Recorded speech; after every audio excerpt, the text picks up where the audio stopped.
प्रिय छात्रों, आज के इस वीडियो लेक्चर में हम बात करने वाले हैं वाइवा फोटो पर मुख्य तत्वों का सीमांकन किस प्रकार करते हैं। Demonstration on of principle element on a aerial photographs, यानी कि जो हमारे पास एरियल फोटोग्राफ होता है और उसके ऊपर जो मुख्य तत्वों का अगर सीमांकन करना हो तो वो किस प्रकार करते हैं। ये हमारा BA6 सेम का ज्योग्राफी का जो प्रैक्टिकल का जो पार्ट है उसका है। थोड़ी इसकी थ्योरी पढ़ लेंगे, उसके बाद में हम जो है प्रैक्टिकल सीट बनाना हम इस वीडियो लेक्चर में आज सीखेंगे। एरियल फोटोग्राफी की जो सीटें आपकी जो बनेंगी अब की बार, तो उन सीटों को हम देखेंगे किस प्रकार डिजिटल बोर्ड पर मैं आपको बताऊंगा विस्तार के साथ इस वीडियो लेक्चर में। तो पहले थोड़ी सी थ्योरी पढ़ लेते हैं और उसके बाद हम अपना जो है आगे का जो प्रैक्टिकल का जो पार्ट है वो हम करके देखेंगे प्रैक्टिकली, और आपको अच्छे तरीके से समझ में आ जाएगा। तो आगे बढ़ने से पहले चाहूँगा वीडियो को शेयर कर दीजिएगा और चैनल को सब्सक्राइब कर दीजिएगा। अन्य सहपाठियों में वीडियो शेयर कर दीजिएगा ताकि आने वाली वीडियो है वो आपको समय पर मिलती रहे। तो सबसे पहले हम पढ़ते हैं निर्देश चिन्ह अथवा मुख्य बिंदु जो इसके अंदर है। तो जो वो कौन कौन से उसे क्या कहते हैं उनके बारे में देखते हैं। कैमरा द्वारा खींचे गए वाइवा फोटो की चारों भुजाओं के बीचों बीच अथवा विकिरण के रूप में चारों कोनों पर V आकार के निशान होते हैं। यानी कि जो आप ये एरियल फोटोग्राफ इस प्रकार आप देखते हैं, जब रियल एरियल फोटोग्राफ देखेंगे उसके अंदर भी मैं आपको दिखा देता हूँ। जैसे कि ये एरियल फोटोग्राफ है आपका, तो इसके अंदर इस प्रकार जो V आकृति के अंदर आप देखेंगे यहाँ जो है ये जो आपको दिखाई दे रहा है V आकार में, यानी कि इस प्रकार से जो ये आपको L लग रहा होगा, लेकिन थोड़ा सा ये अगर आप खाना देखेंगे तो क्या है V आकार की आकृति यहाँ बनती है। इसी प्रकार ये फिड्यूशियल एक है, ये चिन्ह है, फिड्यूशियल पॉइंट है ये, और यहाँ V आकार की आकृति क्या है बन रही है, इधर भी V आकार की आकृति थोड़ी सी बनती है। तो ये जो चिन्ह है वो जब एरियल फोटोग्राफ खींचते हैं उसके ऊपर ही अंकित हो जाते हैं। इनके बारे में हम पढ़ेंगे। तो ये आपके जो है फिर जो क्या है इन्हें चिन्हों के बारे में पढ़ेंगे, जिन्हें निर्देश चिन्ह भी कहते हैं। ये निर्देश चिन्ह होते हैं, V आकार के होते हैं, और इन ये चिन्ह जो है आपको एरियल फोटोग्राफी के ऊपर या तो प्लस के सिंबल के रूप में दिखेंगे या माइनस के या फिर M या W के रूप में इन्हें क्या डिनोट किया दर्शाया जाता है इन चिन्हों को, और जिन्हें सूचक चिन्ह यानी कि इंडेक्स मार्क्स भी कहते हैं अथवा समांतरण चिन्ह भी इन्हें कहते हैं। कोलिमेटिंग मार्क्स भी कहा जाता है इन्हें। ये चिन्ह कैमरे के लेंस के साथ पक्के रूप से जुड़े रहते हैं और जो नेगेटिव प्रतिबिंब बनाते हैं। यानी कि जब एरियल फोटोग्राफ ली जाती है तो उसके ऊपर ही जो क्या इस प्रकार आप देख सकते हैं कि ये जो चिन्ह है वो अंकित हो जाते हैं। ये चिन्ह इस प्रकार से इसके ऊपर ये दिखा रखे हैं।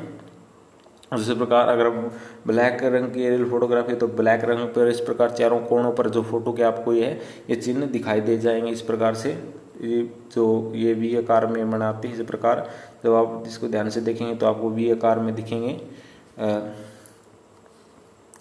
तो इन चिन्हों को जो अंकित हो जाते हैं कैमरे के ऊपर ही जब एरियल फोटोग्राफ लिया जाता है तो ये चिन्ह फोटोग्राफ पर अंकित हो जाते हैं, और इन्हीं चिन्हों की सहायता से फोटोग्राफी का मुख्य बिंदु व फोटो आधार आदि का निर्धारण किया जाता है। यानी कि मुख्य बिंदु अगर प्राप्त करना हो तो इनके द्वारा निर्धारित किया जाता है।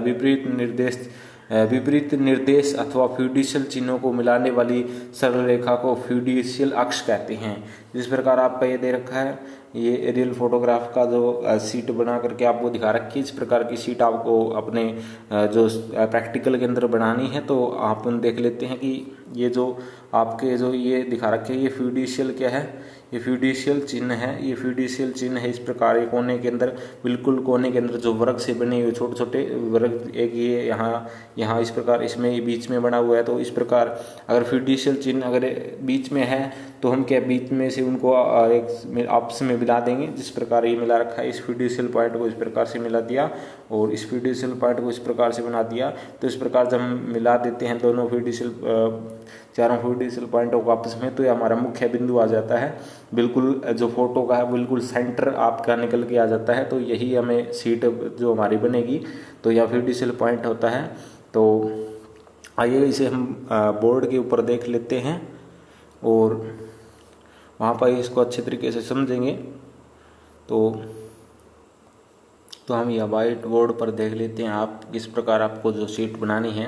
तो सबसे पहले आपको क्या करना होगा, इस प्रकार से क्या आपको लाइनें लगा लेनी है और लाइनें आपको लाइन लगानी है। इसी प्रकार से आपको एक कागज़ ले लेना है वाइट, छोटा कागज़ काट के, और उसके ऊपर इसी प्रकार से जो है वर्ग बना लेंगे, बिल्कुल वर्गाकार बना लेंगे। और आप चाहें दोनों प्रकार की शीटें बना सकते हैं, 2 प्रकार की शीटें बना सकते हैं, जिसके अंदर क्या है, एक के अंदर जो आपका फिड्यूशियल जो पॉइंट है वो बिल्कुल कोने पर होंगे, कॉर्नर पे यहाँ फिड्यूशियल पॉइंट बना लीजिएगा, यहाँ फिड्यूशियल पॉइंट बना लीजिएगा, और यहाँ फिड्यूशियल पॉइंट बना लीजिएगा।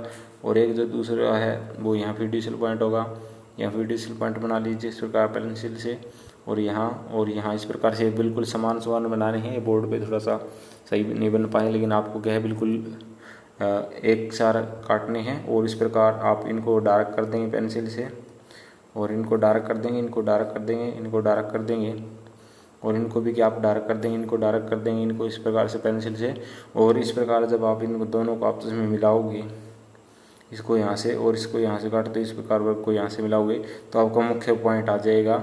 ये आपका मुख्य पॉइंट आ जाएगा। इस प्रकार इनको मिलाओगे और इस प्रकार ये मिलाओगे तो आपका क्या है, ये मुख्य पॉइंट आ जाएगा, मुख्य बिंदु आपका ये निकल कर ही आ जाएगा। तो इस प्रकार आपका ये कंप्लीट होता है, जो आपका जो प्रिंसिपल पॉइंट जिस प्रकार आपको निकालना होगा।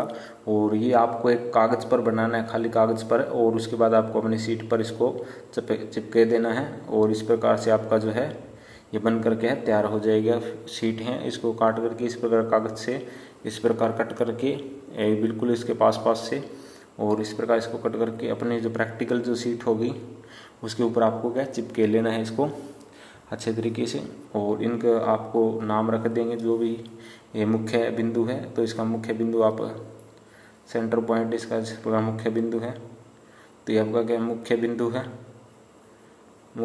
है, आपका ये मुख्य बिंदु, इनका आप नाम रख देंगे इस प्रकार से। तो इस प्रकार ये आपका जो सीट है वो बनकर इस प्रकार आपको तैयार हो जाएगी। आइएगा आगे हम थ्योरी पढ़ते हैं। तो इस प्रकार हमने जो सीट है वो इस प्रकार बना करके देख ली। इस प्रकार आपको ये दिखाई दे रहा होगा। इसी प्रकार आपको जो है कोर लेनी है अपने जो प्रैक्टिकल सीट के अंदर, आपको काट करके इस प्रकार कोर करके, और दोनों साइड इस प्रकार जिस प्रकार ये लगाई हुई है इस प्रकार आपको क्या है, ये आपके मान लीजिए ये सीट है, उसके अंदर इस प्रकार आपको चेपनी है। ये सीटें इस प्रकार कोर करके मैंने आपको दिखाया था, उसी प्रकार अपनी सीट में चिपका लेनी है। और ऊपर आपको नाम लिखना है प्रिंसिपल पॉइंट ऊपर आपकी हेडिंग हो जाएगी प्रिंसिपल पॉइंट की आप ऊपर लिख देना स्टेंसिल से। तो इस प्रकार जो आपकी सीट है वो बनकर तैयार हो जाएगी। तो ये जो कोई ज़्यादा इतना मुश्किल नहीं है सीट, तो आपकी आसानी से सीट हो जाएगी। आगे हम इसकी थ्योरी पढ़ लेते हैं क्या कहता है। मुख्य बिंदु व उसका सीमांकन।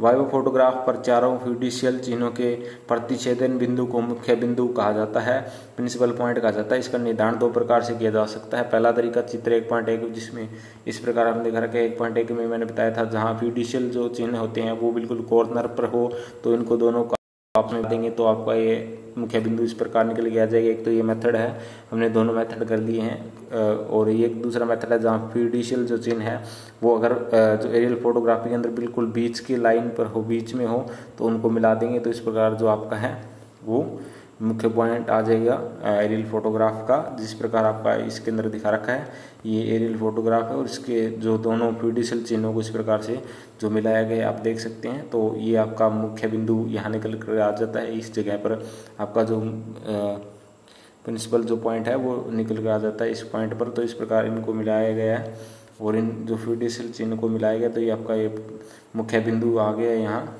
ये मुख्य बिंदु आ गया, हमें ये ज्ञात करना है। लेकिन हम असली एरियल फोटो तो नहीं चेप सकते अपनी सीट के अंदर, इसलिए हम जो स्वयं से बना करके इस प्रकार हमें अपनी सीट में चिपका देंगे। तो आपकी इस प्रकार जो पहली सीट है वो कंप्लीट हो जाएगी।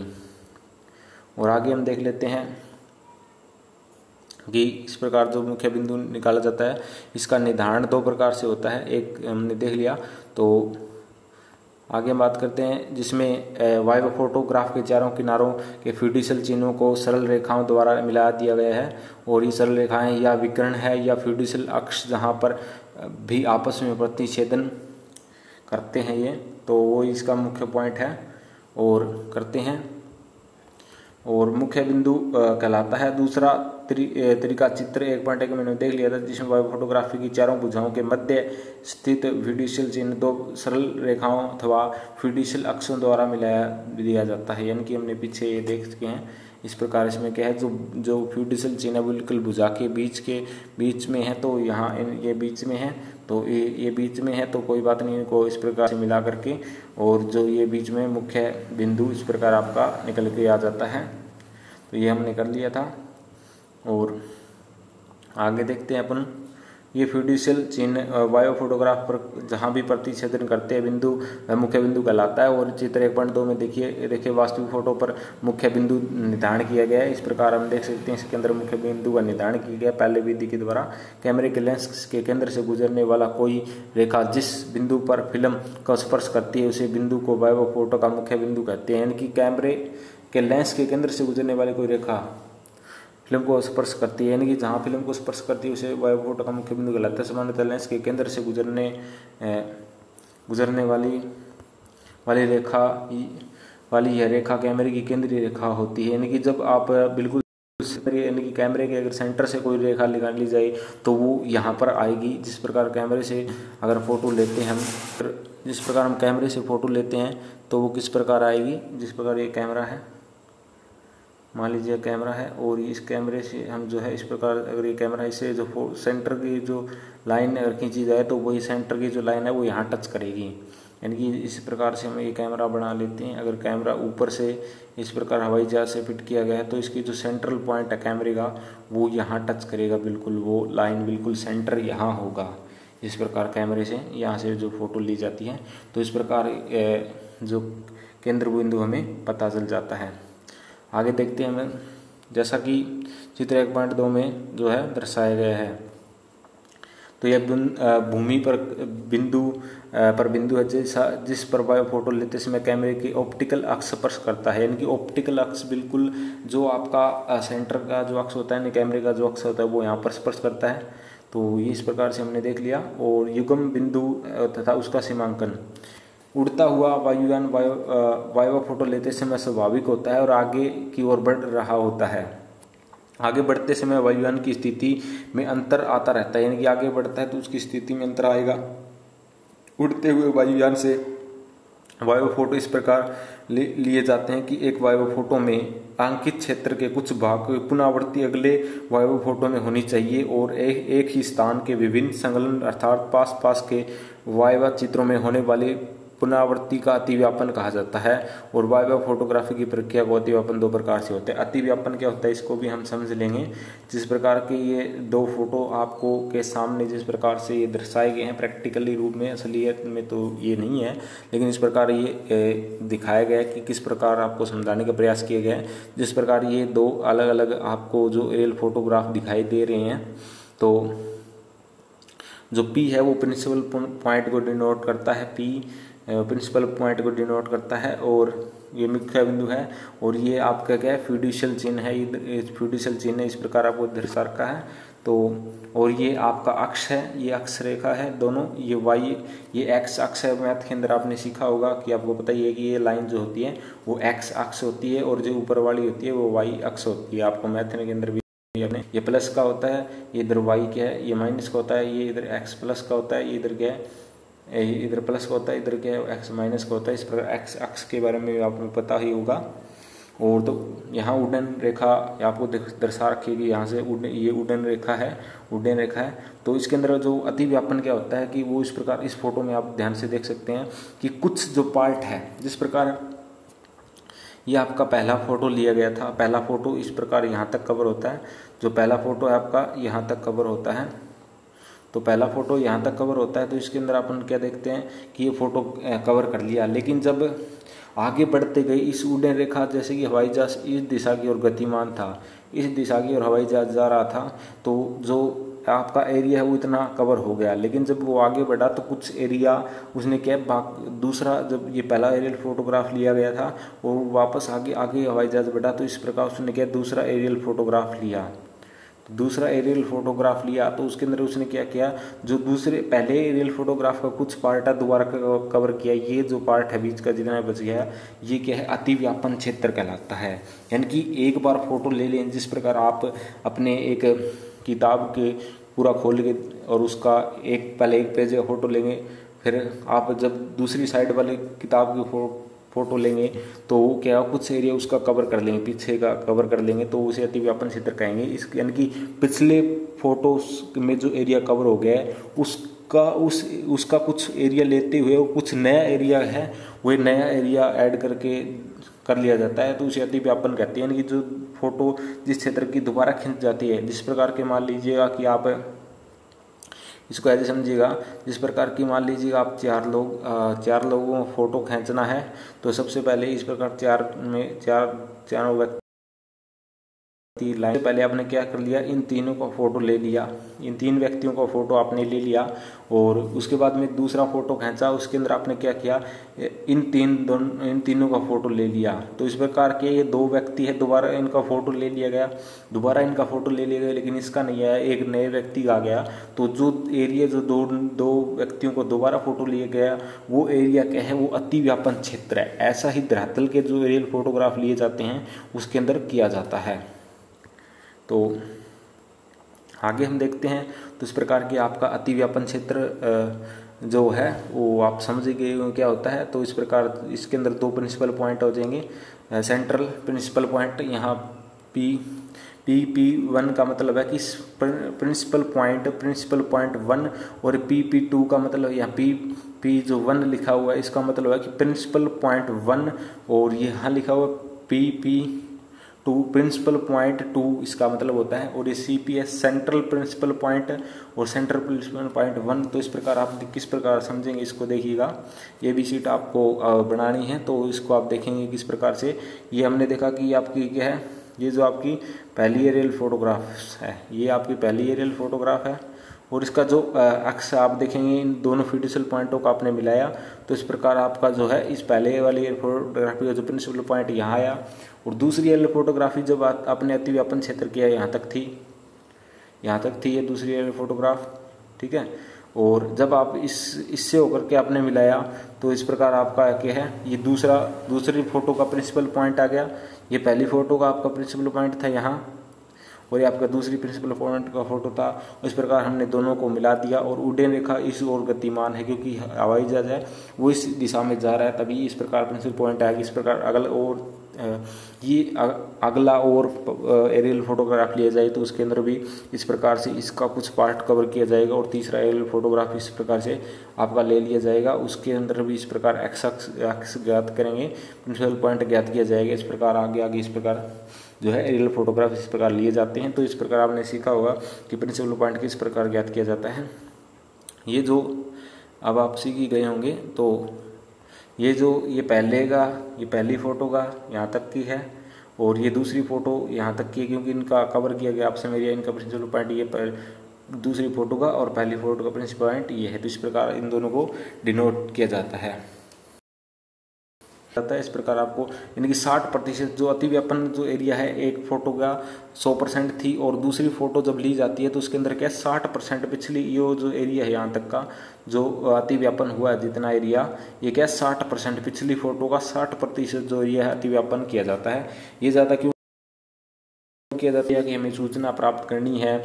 मान लीजिएगा कि किसी एरिया के अंदर 100 एकड़ के अंदर गेहूं की फसल जो बोई गई है उसका हमें आंकलन करना है, तो इसके लिए एक फ़ोटो से तो आंकलन होगा नहीं और बीच में से हो सकता है कहीं से कोई एक आधे एकड़ में जो गेहूं की फसल खराब होगी वो अगर अतिव्यापन न किया जाए तो वो कोई पार्ट छूट न जाए और उसकी सूचना सही से प्राप्त नहीं होगी। इसलिए जो अतिव्यापन करके बार बार फोटो ली जाती है ताकि विस्तृत मानचित्र बनाया जा सके और अच्छी सूचनाएं प्राप्त की जा सकती, इसलिए जो है अतिव्यापन किया जाता है।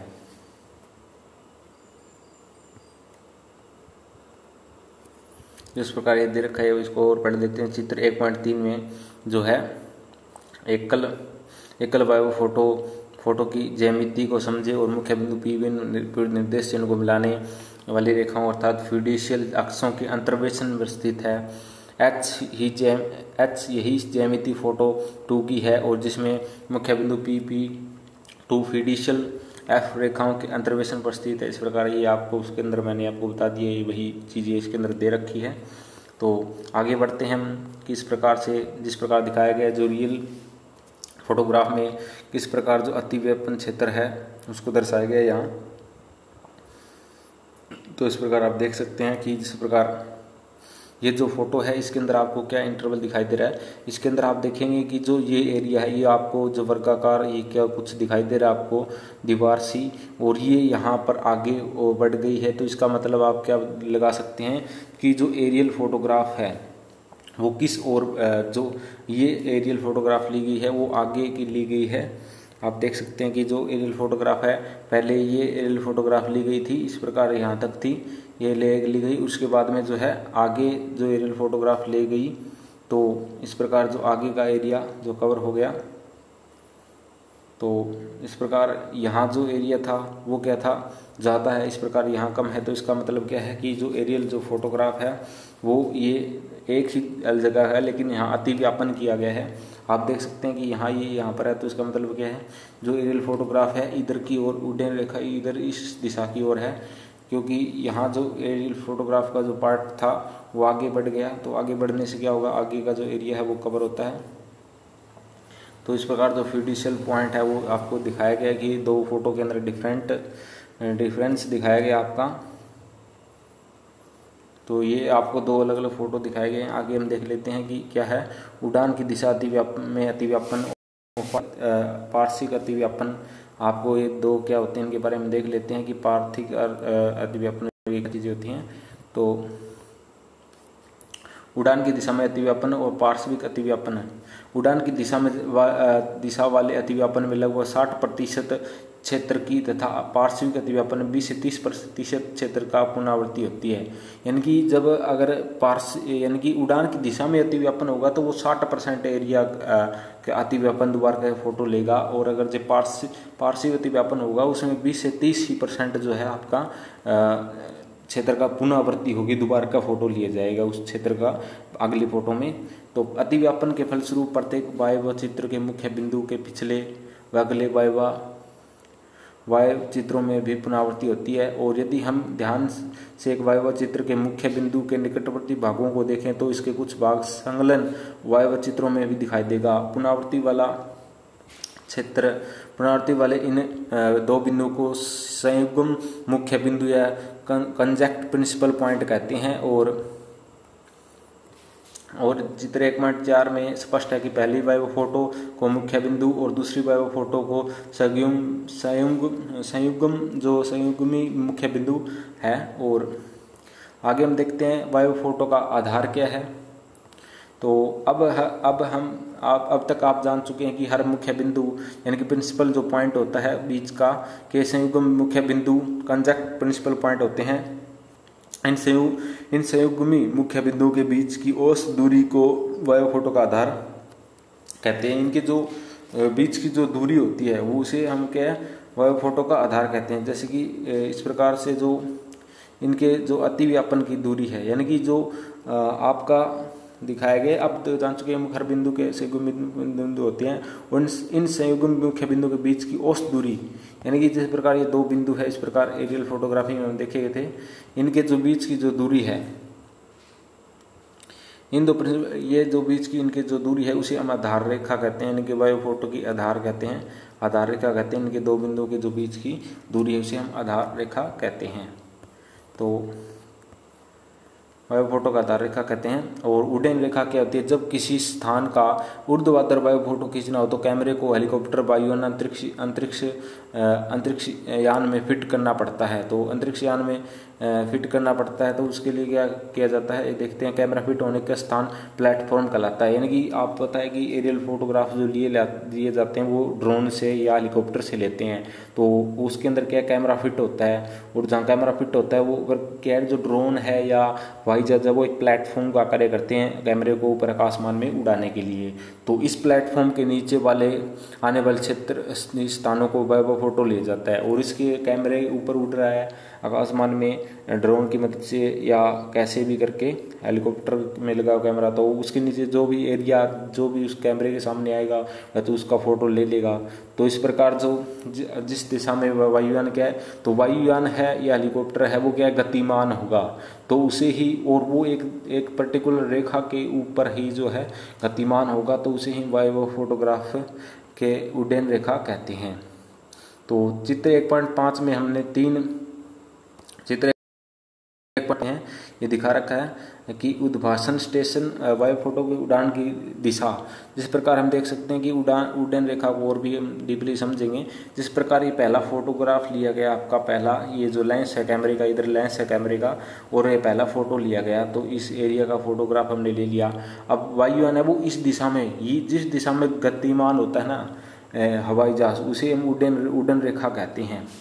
जिस प्रकार हम आपने देखा हो कि जो 15 अगस्त होती है, 26 जनवरी होती है, उस टाइम क्या होता है, जो जहाज है आकाश के अंदर उड़ करके जो फौजी होते हैं, जो नेवी के जो जवान होते हैं, वो क्या होते हैं, जो हवाई जहाज के द्वारा क्या है विभिन्न प्रकार के जो रॉकेट है वो पीछे क्या है रंग छोड़ दी जाती है इस प्रकार से। तो वो जिस दिशा में गतिमान होते हैं उनको वायुयान है, उस दिशा में रंग की क्या है एक कतार सी बनती जाती है वायुमंडल के अंदर।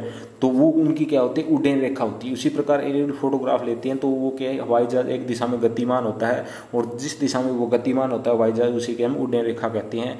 और इस प्रकार आप आगे देख सकते हैं कि दूसरा जब क्षेत्र का हमने फोटो लिया तो वो क्या है, अतिव्यापन, यानी कि जो ये पार्ट है वो दोबारा का आ गया इसको दूसरी फोटो के अंदर, तो इसे अतिव्यापन क्षेत्र कहते हैं। और स्टीरियोस्कोप या अंतरिम वायुमंडल फोटोग्राफ की कवरेज, यानी कि जब आप, और इस प्रकार जो अतिव्यापन का जो एरिया का जो फोटोग्राफ लिया गया, इसको जब आप स्टीरियोस्कोप लेंस या दर्पण से देखेंगे तो आपको ये 3D फॉर्म में आपको जो दिखाई देगा ये क्षेत्र। तो जब आप एरियल फोटोग्राफ की व्याख्या की थी उसके अंदर मैंने पढ़ा था। और तीसरा जो आप लिया जाता है उसका 20 से 30% जो पार्ट है वो ही लिया जाता है। और जो आपकी जो सीधी रेखा होती है उसे हम क्या कहते हैं, ग्राउंड लेवल या एच से ऊंचाई, उत्तंगुता कहते हैं इसे हम, उत्तंगुता हिंदी के अंदर, तो इसे कहते हैं। तो इस प्रकार हमने उड्डयन रेखा को देख लिया क्या होती है। तो और 3 चित्र दिखाया जो समतल भूमि पर एक के बाद एक करके लिए गए 2 वाइवा चित्रों को खींचने के बीच का समय अवधि अंतरालकारी नामक यंत्र से ज्ञात किया जाता है। और वाइवा चित्र लेते समय वायुयान की गति अथवा वाइवा फोटो की मापनी में ध्यान में रखते हुए अंतरालकारी को इस प्रकार सेट किया जाता है कि प्रत्येक चित्र का अगला चित्र का 60% भाग का अतिव्यापन कर ले। यानी कि जो एरियल फोटोग्राफ के अंदर जो ऐसे तो है नहीं कि बार बार कोई व्यक्ति देख के, जिस प्रकार के सामान्य हम जो फोटो खींचाते हैं उसमें क्या होता है, व्यक्ति जो होता है कैमरामैन वो अपने हिसाब से मतलब जब उसको फोटो खींचना होता है तो वो फोटो खींचता है। लेकिन एरियल फोटोग्राफ में ऐसा नहीं होता, उसके अंदर क्या होता है कि हवाई जहाज गतिमान होता है, तो एक व्यक्ति है वो इसके अंदर देख करके फोटो नहीं खींचता, बल्कि उसके इस प्रकार सिस्टम फिट कर दिया जाता है कि वो अपने आप ही है, जब हवाई जहाज है वो आगे गतिमान होगी तो पिछले फोटो जो एरिया गुजरा है उसका 60% है वो फोटो अपने आप ही ले लेती है। और इस प्रकार 60% जो अतिव्यापन करती चली जाती है। तो इस प्रकार जो एरियल फोटोग्राफ ली जाती है तो उसे हम अतिव्यापन क्षेत्र कहते हैं। यहाँ अतिव्यापन अति आवश्यक है क्योंकि यह उड़ान रेखा के साथ भूतल पर प्रत्येक वस्तु की न्यूनतम 2 और कभी कभी 3 चित्र प्रदान करता है। कई बार तो पर्वतीय इलाकों में 80% अतिव्यापन करना पड़ता है। यानी कि जो आपका जो पार्ट है अतिव्यापन का वो कितना है, यहाँ तो 60 है। अगर पर्वतीय इलाका है, क्योंकि वहाँ तो आपको उबड़ खाबड़ इलाका है तो वहाँ स्पष्ट चीज़ें दिखाई नहीं देती, इसलिए जो अतिव्यापन का जो क्षेत्र है वो 80% किया जाता है। कहाँ, पर्वतीय क्षेत्रों में। तो हमने देख लिया। और आगे हम देखते हैं अतिव्यापन क्षेत्र को हमने यहाँ देख लिया था, जरूरत पड़ती है तो और ताकि स्थल आकृति से हमें शुद्ध रूप से अधिक जानकारी प्राप्त हो सके, ताकि शुद्ध हमें जानकारी मिल सके। और विमान के उड़ान पर किन्हीं 2 एक्सपोजर स्टेशनों के बीच की दूरी वायु आधार रेखा कहलाती है।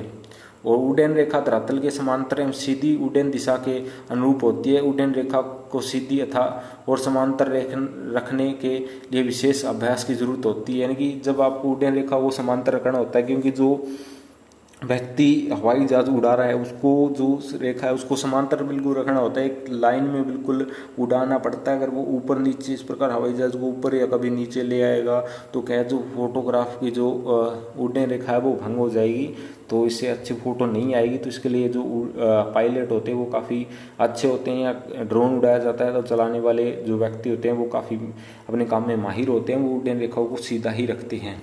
सभी फोटोग्राफी स्ट्रीम उड़ान दिशा 5 डिग्री के अंतर पर होती है, और किसी भी स्थिति में नादिर या फोटो नादिर बिंदु पर निर्धारित उड्डयन रेखा से अधिकतम अलगाव स्थानीय उड़ान ऊंचाई से 25% से अधिक नहीं होना चाहिए।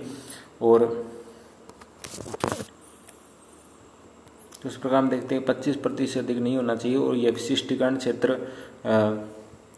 क्षेत्रवर्ती क्षेत्रों के मध्यम या लघु मापकों पर फोटोग्राफ के लिए उपयुक्त होता है।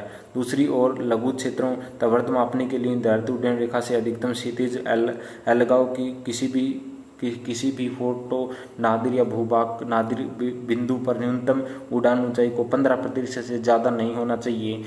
यदि क्षेत्र के ऊपर से संचालित दृश्यता अच्छी हो और भूभागीय पर्वतीय ज़्यादा उबड़ खाबड़ न हो तो मध्यम या लघु मापक फोटोग्राफ में लंबी उड़ान की दिशा के लिए यह विशिष्टीकरण कम भी हो सकता है। यानी कि जब आप देखते हैं ये दिखाया गया है कि अगर मान लीजिएगा उबड़ खाबड़ एरिया नहीं है, समतल एरिया, तो वहाँ के उड्डयन रेखा को अतिव्यापन की इतनी जरूरत नहीं होती, और उड्डयन रेखा वो भी सही रहती है। वहाँ ऊंचाई होगी, अगर धरातल ऊंचा नीचा होगा तो उसे मापने के अंदर क्या है थोड़ा सा फर्क आ जाता है। तो इस प्रकार की जो दिक्कतें हैं वो नहीं होती। और आगे हम देख लेते हैं, या आप थोड़ा सा पढ़ लेना जिसके अंदर दिखा रखा है। यहाँ आपको 3 जो फोटोग्राफ दिखा रखे हैं उसके अंदर आपको अतिव्यापन क्षेत्र दिखाया गया है, तो पथ ही आपको दिखाया गया एक्चुअली एयरक्राफ्ट पथ जो आपको दिखाया गया है। यानी कि अगर आप देखते हैं कि ये क्या दर्शाया गया है कि जो एक्चुअली पथ है उस प्रकार टेढ़ा मेढ़ा होता जाता है, और लेकिन इसको क्या ज़्यादातर सीधा रखना पड़ता है। अगर जिस प्रकार पथ को अगर आपने टेढ़ा मेढ़ा कर दिया तो आपकी जो एरियल फोटोग्राफ है वो भी क्या तिरछी टेढ़ी मेढ़ी आएगी, सही नहीं आएगी उस पर्टिकुलर प्लेस की। तो इस प्रकार ये आपको दिखाया गया इस फोटो के माध्यम से। इस प्रकार ये पहली फोटोग्राफ है, ये दूसरी और तीसरी। उड्डयन एक्चुअली जो उड्डयन रेखा है वो एक सीध में होनी चाहिए ताकि एरियल फोटोग्राफ सही ली जाए। अगर जो उड्डयन रेखा वो इस प्रकार टेढ़ी होगी तो एरियल फोटोग्राफ का जो चित्र है वो इस प्रकार टेढ़ा लिया जाएगा। अगर मान लीजिएगा आपको इस प्रकार से आपको ये कोई 1 एकड़ ज़मीन है या बहुत बड़ा कोई वर्गाकार फैक्ट्री है, अगर उसकी फ़ोटो लेनी है, मान लीजिए इस प्रकार से है वो वर्गाकार, अगर उड्डयन रेखा इस प्रकार से टेढ़ी मेढ़ी होगी तो उसकी जो एरियल फोटोग्राफ है वो किस प्रकार खींची जाएगी, वो इस प्रकार तिरछी खींची जाएगी, तो वो सही नहीं होगी। इसलिए जो उड्डयन रेखा है वो सही होनी चाहिए, से एक सीध में होनी चाहिए। तो इसलिए प्लास्टिक के साथ और सीढ़ियों जोड़ने की उड्डयन रेखा, तो उससे जो अतिव्यापन का भी कोई महत्व नहीं रह जाएगा, इसलिए इसके सही होना चाहिए।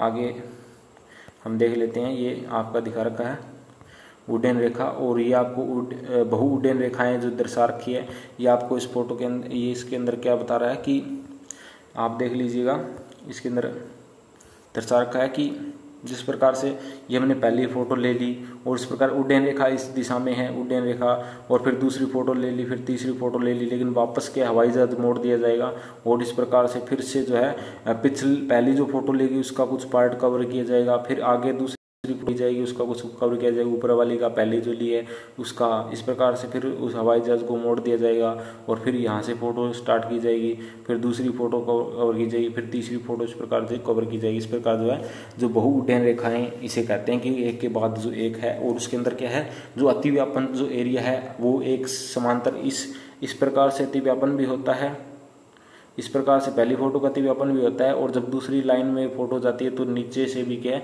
अतिव्यापन कवर हो जाता है। इस प्रकार जो बार बार है वो जो एक ही एरिया की फोटो है वो बार बार जो एरिया एक ही है वो बार बार कवर होता है, तो इसे बहुउड्डयन रेखा हम कहते हैं। तो इस प्रकार की फोटोग्राफ भी है वो विशेष प्रकार के मानचित्र जब हम किसी एरिया को बनाना हो तो इस प्रकार जो है उड्डयन रेखा इस प्रकार दिशा में इस प्रकार जो करके जो वो फोटो ली जाती है उससे हेलीकॉप्टर से या ड्रोन से, तो इसे बहुउड्डयन रेखा ये कहते हैं। तो आज के इस वीडियो लेक्चर में हमारा जो यही दर्शाया गया है इसके बारे में। तो ये इस प्रकार आपका जो बनते हैं कि कौन कौन से क्वेश्चन बनते हैं उसको हम देख लेते हैं। और इसके अंदर आपका जो 20 से 30% जो एरिया है वो ये दर्शाया गया कि जो ऊपर ऊर्ध्वाधर पार्श्विक अतिव्यापन इसे कहते हैं, देख लीजिएगा आप, क्योंकि जो पिछली वाली फोटो ऊपर वाली फोटो का जो पार्ट है इसके अंदर कवर हो गया उसे पार्श्विक अतिव्यापन कहते हैं। ये 20 से 30% जो एरिया दोबारा का कवर किया जाता है इसके अंदर। तो आप इसको समझ गए कि उड्डयन रेखा क्या होती है और ये प्रक्रिया आपको दर्शा रखी है। तो इसके अंदर जो क्वेश्चन बनते हैं उनको देख लेते हैं कि नंबर के जो क्वेश्चन पूछ सकते हैं आपके प्रैक्टिकल में। फ्यूडिशियल अर्थात निर्देश चिन्ह क्या होते हैं? कैमरे द्वारा खींचे गए वायु फोटो के चारों किनारों के मध्य या विकिरण के रूप में चारों किनारों पर वी आकार के जो निशान लगे होते हैं फ्यूडिशियल चिन्ह कहते हैं। जिस प्रकार हमने देख लिया था जो डब्बे से कोने में बने होते हैं और उससे वी आकार की बन जाती है उसे फ्यूडिशियल चिन्ह कहते हैं। फ्यूडिशियल अक्ष किसे कहते हैं? विपरीत फ्यूडिशियल चिन्हों को मिलाने वाली सरल रेखा को, यानी कि जब इन्हें इस प्रकार से जो फ्यूडिशियल चिन्ह थे इस प्रकार से फ्यूडिशियल चिन्ह थे उनको जब हमने मिलाया था जो रेखा जो हमने लगाई थी जो लाइन लगाई थी उसे ये क्या कहलाते हैं? फ्यूडिशियल अक्ष कहलाती है रेखाएं। मुख्य बिंदु से आपका क्या अभिप्राय, यानी कि जो मेन पॉइंट से क्या अभिप्राय है? तो हमने यही देखा था कि जब हम फ्यूडिशियल चिन्हों से होते हुए रेखा इस प्रकार मिलाते हैं तो जो हमारा प्रिंसिपल पॉइंट निकल कर आता है उसे हम मुख्य बिंदु कहते हैं। इनके बारे में हमने पढ़ा था। और अगर हमारा दिया सहयुग्मी प्रधान बिंदु क्या होता है? तो एक वाइबो फोटोग्राफ के प्रधान बिंदु के नीचे जो भी अभिलक्षण उस लक्षण को अगले अर्थात अनुवर्ती वाइबो फोटो पर स्थित पहले फोटोग्राफ या सगुमी प्रधान बिंदु कहलाते हैं। यानी कि हमने देख लिया था इस प्रकार से ये एक पहली फोटो है और ये दूसरी वो फोटो का अतिव्यापन क्षेत्र है। तो इस प्रकार जो आपका ये इस पहले का प्रिंसिपल पॉइंट यहाँ तक इस प्रकार यहाँ तक था, पहले का प्रिंसिपल पॉइंट ये है, दूसरे प्रिंसिपल पॉइंट इस प्रकार यहाँ से आएगा, उनको जो दोनों को मिलाते हैं उसे हम कहते हैं संयुग्म बिंदु प्रधान होता है, वो ही हमें संयुग्म बिंदु प्रधान कहते हैं। जिस प्रकार आपकी जो सीट है वो आपकी बन जाएगी। और इस क्वेश्चन दे रखा है, क्वेश्चन आपको करने होंगे एग्जाम में आएंगे आपके। तो दिए गए चित्रों पर निर्देश चिन्हों को पहचानिए और उनकी सहायता से मुख्य बिंदु अंकित कीजिए। तो आप आरामदारी से कर देंगे। जिस प्रकार ये फ्यूडिशियल पॉइंट है इनको मिला दीजिएगा, आपसे मुख्य बिंदु आपका ज्ञात हो जाएगा। दिए गए अतिव्यापन वायु चित्रों द्वारा संयुग्म मुख्य बिंदु को निर्धारित कीजिए और दिए गए अतिव्यापन वायु फोटो चित्रों के आधार पर उड्डयन रेखा अंकित कीजिए। यानी कि आपको उड्डयन रेखा अंकित करनी है। हम सब कुछ सीख चुके हैं, तो प्रैक्टिकल में अगर क्वेश्चन आए तो आप ये कर देना। और इस प्रकार हमारा वीडियो लेक्चर यहाँ खत्म होता है। हमारा लेसन भी ये प्रैक्टिकल का पहला खत्म होता है। इस प्रकार कंटिन्यू वीडियो लेकर आते रहेंगे। वीडियो देखने के लिए धन्यवाद। कमेंट बॉक्स में बताइएगा वीडियो कैसी लगी और चैनल को लाइक कर दीजिएगा वीडियो को, ताकि हमारा भी हौसला बढ़ता रहे। धन्यवाद।